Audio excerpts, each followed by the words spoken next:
Hey guys, welcome back with me again in this channel.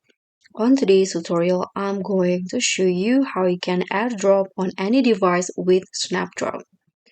So SnapDrop is a great alternative to AirDrop and it allows you to transfer a file between devices regardless of the operating system over the same Wi-Fi network. So this is how you can use SnapDrop on any device.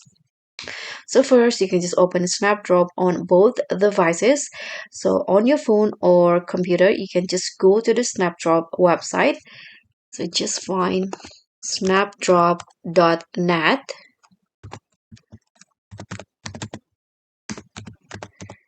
Click on enter. So no app is required and it works on Android, iOS, Windows, Mac OS, and also Linux. And make sure both devices are connected to the same Wi-Fi network. And once both devices open SnapDrop in their browser, you should see the device names. So in here, I'm going to enable it first on my phone, the SnapDrop.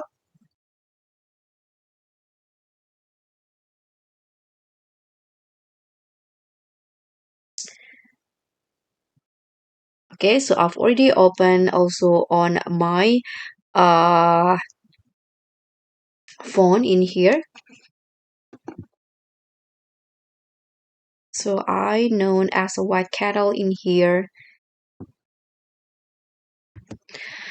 The device should automatically recognize each other on the SnapDrop screen. So from the device sending file, you can just tap or click the device name of the recipient, and then a file picker will pop up. You can just select the file that you want to send, and the selected file will begin transferring to other device. And after that, on the receiving device, you can just tap or click the notification asking to accept the file, and you can just choose the location where you want to save the file. So that's pretty much all. Thank you so much for watching. Don't forget to like, comment, and subscribe. Also click on the thanks. Bye.